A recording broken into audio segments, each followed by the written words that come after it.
പലപ്പോഴായിട്ട് നമുക്ക് ഈ ഒരു NPD വിക്ടിംസ് കേസുകൾ വളരെയധികം പ്രയാസമായിട്ടുള്ള രീതിയിലാണ് പോകാറുള്ളത്. പക്ഷേ ഇവർ മെയിനായിട്ടും ചിലപ്പോൾ ഗ്യാസ് ലൈറ്റിംഗ്, അതേപോലെ മാനിപ്പുലേഷൻ ആയിട്ടുള്ള സർവൈവ് മേഖലയിലാണെങ്കിൽ പോലും അവർക്ക് പിന്നീടൊരു സെഷന് വന്നു കഴിഞ്ഞാൽ പോലും നമ്മളുമായിട്ട് കോപ്പപ്പ് ചെയ്യാൻ വളരെയധികം ബുദ്ധിമുട്ടാറുണ്ട്.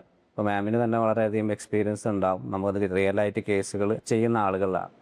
പക്ഷെ അത് ഇവർ വന്നു കഴിഞ്ഞാൽ നമുക്ക് എങ്ങനെയാണ്, ഏത് രീതിയിലാണ് പെട്ടെന്ന് ഇതിൽ നിന്നും സർവൈവ് മോഡിലേക്ക് നമുക്ക് മാറ്റിയെടുക്കാൻ പറ്റുക?